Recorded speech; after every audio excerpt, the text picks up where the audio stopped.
वही द्वारिका के एगो कोना में एगो ब्राह्मण दाम्पत्य रहत रहे। वो ब्राह्मण दाम्पत्य के कई औलाद होके और होते पहले दूसरे तीसरे चौथे दिन यमराज आओस और उनका बच्चा के लेके चल जाए। अब वो लोग एकदम अब त्रस्त हो गए, उम्र ढले लगा रहे। अब हंस के कि अब लड़का हुई ना तो कैसे हुई। फिर ब्राह्मण की औरत के लड़का होके के रहे तो कहा अच्छा एक बार हम जाता नहीं, एक बार हम द्वारिकाधीश से ही गुहार करें तो हमार जहाँ सबके रक्षा करता रहे तहाँ हम लोग रक्षा करब। तो फिर गए द्वारिकाधीश के दरबार में, कहले भगवान श्री कृष्ण से कि हे भगवान, आपके दरबार में आपके राज्य में सब कोई खुश है पर मैं खुश नहीं हूँ, क्योंकि मेरी पत्नी को कितने बार बच्चे हुए और पैदा होने के कुछ समय बाद यमराज आके मेरे बच्चों को लेके चला जाता है और इस कारण से हम दोनों मियाँ बीवी बहुत दुखी हैं। अगर आप हमें अपने बच्चे की सुरक्षा की वो दे दे तो हम भी आपके राज्य में सुखी रहेंगे। तो भगवान कृष्ण ने कहा कि ठीक है चलो।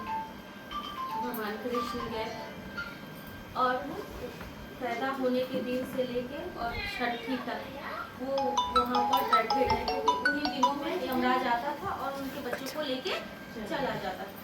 छठी के दिन तक भगवान कृष्ण खुद उनकी रक्षा कर रहे थे। उनके बाहर, उनके घर के बाहर वो बैठे रहते थे और जहाँ भगवान कृष्ण वहाँ यमराज आने की हिम्मत ही नहीं करता था।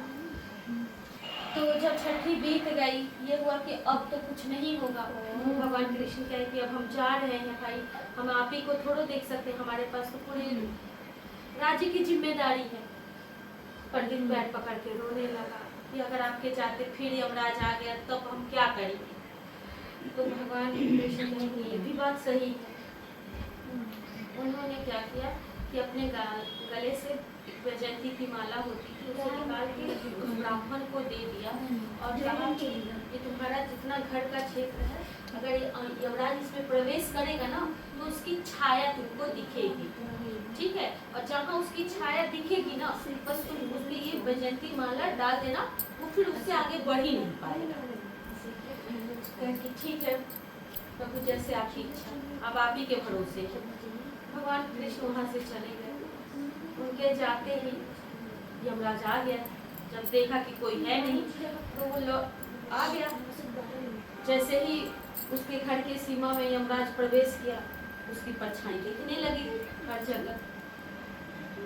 तो ब्राह्मण जल्दी से गया और वो वैजयंती माला उठा लाया और परछाई पे डाल दिया।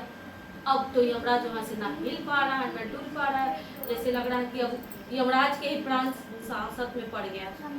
अब यमराज पंडित जी से कहने लगा ब्राह्मण जी से, हे ब्राह्मण, आप हमसे इस मैंने कष्ट से मुक्त करिए, हम आपके बच्चे को कभी नहीं ले जाएंगे।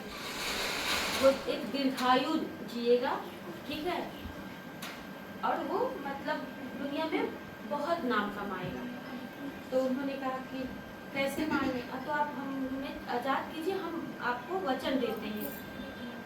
तो फिर पंडित जी ने वो वैजयंती माला उठा लिया और उठाते ही यमराज आज़ाद हो गया।